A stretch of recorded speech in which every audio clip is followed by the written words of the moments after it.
Hello દોસ્તો, તો આજના સવારના નાસ્તામાં આપણે બનાવવાના છીએ ભાખરી અને દહીં તીખારી. ભાખરીનો લોટ આપણી પાસે તૈયાર છે, ભાખરી વણવાની છે અને પછી દહીં તીખારી બનાવવાની છે. તો હવે હું ભાખરી વણવાનું ચાલુ કરું છું. જોઈએ આપણે કેવી ગોળ થાય છે.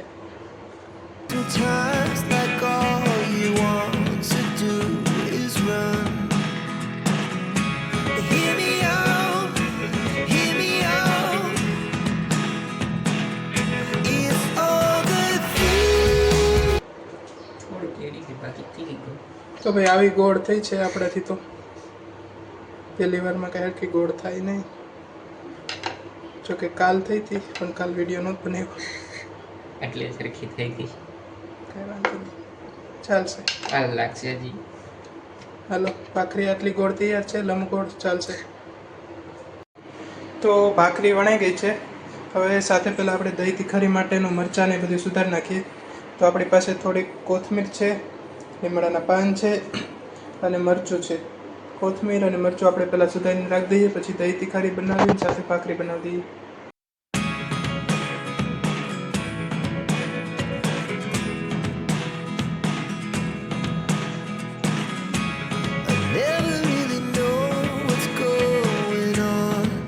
તો મરચું સુધારી ગયું છે, કોથમીર સુધારી દઈએ.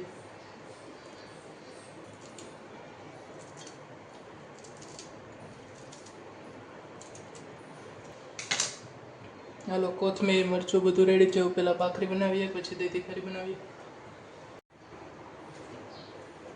તો આપણે તાવડી રાખી દીધી છે ગરમ કરવા માટે, અને આ છે ભાખરીને પ્રેસ કરવાનું.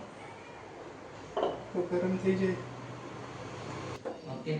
ગરમ થઈ ગઈ છે તાવડી. તો હવે આપણે ભાખરી બનાવી નાખીએ. બાકી દહીં તીખારીનો સામાન બધો તૈયાર છે. દહીં આવી ગયું છે, મરચાં, કોથમીર, લીમડો, ખાલી મસાલામાંથી રાઈ ને જીરું ને બધું કાઢવાનું છે. એકવાર થોડીક ચડી જાય બે સાઈડ થોડી પછી આપણે દબાવીએ.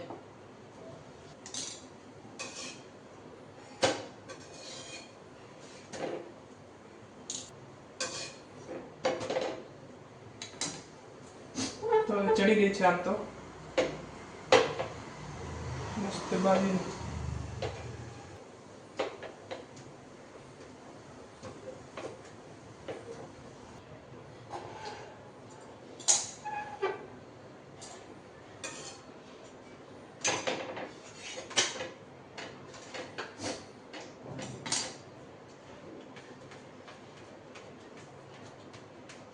તૈયાર છે આપણી ભાખરી. જોઈ લો, ઘી લગાવી દીધું છે. એકદમ ગોળ નથી થઈ, બટ હું હજી શીખું છું એટલે ચાલ્યા કરે આવી. હવે આપણે ફટાફટ બનાવીએ દહીં તીખારી. તો દહીં તીખારી માટે આપણે બધી વસ્તુ તૈયાર છે. આમાં દહીં છે અને આમાં આપણે બનાવવાની છે. તો બનાવીએ ફટાફટ. ચીમની ચાલુ કરી દઈએ પહેલાં.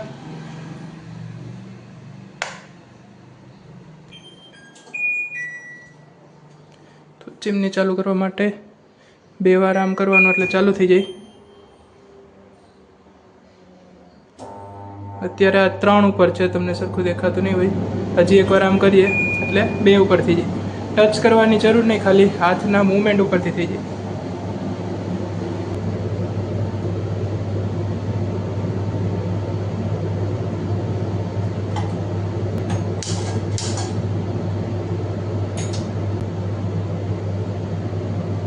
તો આવી ગઈ છે હવે રાઈ, સોરી તેલ આવી ગયું છે.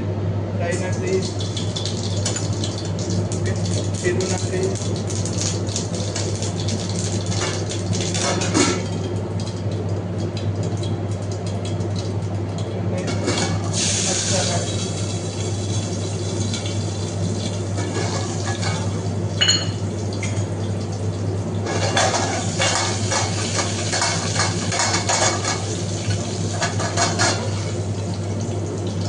હવે થોડીક હિંગ અને થોડુંક હળદર નાખી દઈએ.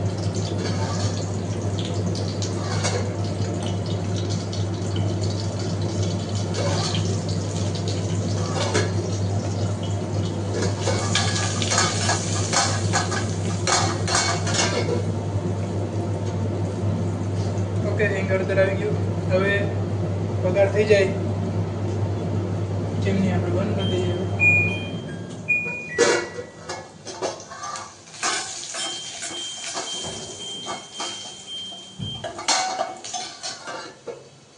થોડુંક મીઠું અને ખાંડ.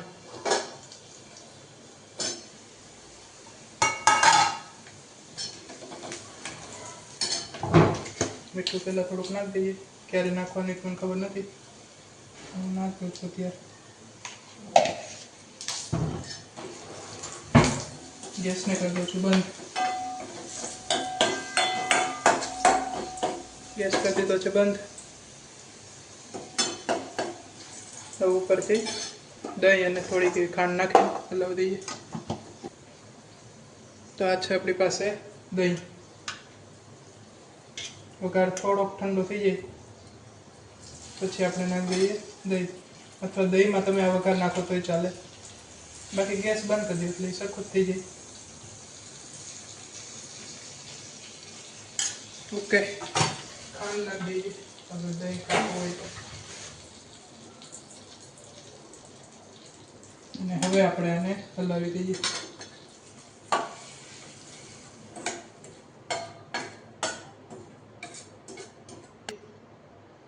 કોથમીર.